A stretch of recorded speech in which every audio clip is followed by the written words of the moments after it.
তুমি যদি আল্লাহর নৈকট্য পেতে চাও, তুমি যদি আল্লাহর নৈকট্যশীল বান্দা হতে চাও, তাহলে 4টি কাজ শেষ না করে কখনোই রাতে ঘুমাবে না। প্রথম কাজ, আল্লাহ ইয়ানামা ওয়ালাহু ওয়াজহুল আরদি খাসামুন, কারো সাথে ঝগড়া বিবাদ চলছে, এই ঝগড়া বিবাদের মীমাংসা না করে রাতে ঘুমাবে না। কারণ তোমার মৃত্যুর ব্যাপারে তো কোনো গ্যারান্টি নেই। এই ঝগড়া বিবাদের মীমাংসা না করা অবস্থায় যদি রাতে তোমার মৃত্যু হয়, আর বিবাদী ব্যক্তি যদি কিয়ামতের দিন তোমার বিরুদ্ধে আল্লাহর কাছে বিচার দায়ের করে, সেই সময় তুমি কি করবে?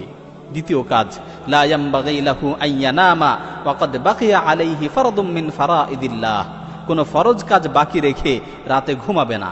আল্লাহ তাআলা তোমার উপর যেই কাজগুলোকে ফরজ করেছেন সেগুলো আদায় না করে রাতে ঘুমাবে না। মনে করো এশার নামাজ, এটা একটা ফরজ বিধান, তুমি এশার নামাজ না পড়ে রাতে ঘুমিয়ে পড়লে আর রাতে তোমার মৃত্যু হলো, তো তুমি এই ফরজ নামাজের ব্যাপারে আল্লাহর কাছে কি জবাব দিবে? তৃতীয় কাজ, লা ইয়ামবাগি আন ইয়ানামা মা লাম ইয়াতুব মিন যুনুবিহি আল্লাতী সালাফাত মিনহু, গুনাহ থেকে তওবা না করে রাতে ঘুমাবে না। মনে করো তুমি দিনের বেলায় কোনো গুনাহ করেছো আর তওবা না করেই রাতে ঘুমিয়ে পড়লে, মালাকুল মাউত যদি রাতের বেলায় তোমার কাছে চলে আসে, রাতে যদি তোমার মৃত্যুর সময় হয়ে যায়, তাহলে যত চেষ্টাই করো তওবা করার আর কোনো সুযোগ থাকবে না। চতুর্থ কাজ, লা ইয়ামবাগি আন ইয়ানামা হাত্তা ইয়াকতুবা ওয়াসিয়াতান সাহিহা, ঘুমানোর পূর্বে উত্তম একটি ওসিয়ত না লিখে ঘুমাবে না।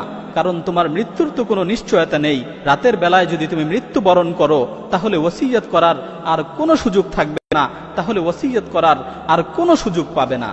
সুতরাং মৃত্যুকে সুনিশ্চিত মনে করে, মৃত্যুকে নিকটবর্তী মনে করে এই 4টি কাজ করে তারপর রাতে ঘুমাবে। যদি তুমি এই 4টি কাজ করতে পারো, তাহলে তুমি আল্লাহর নৈকট্যশীল হতে পারবে।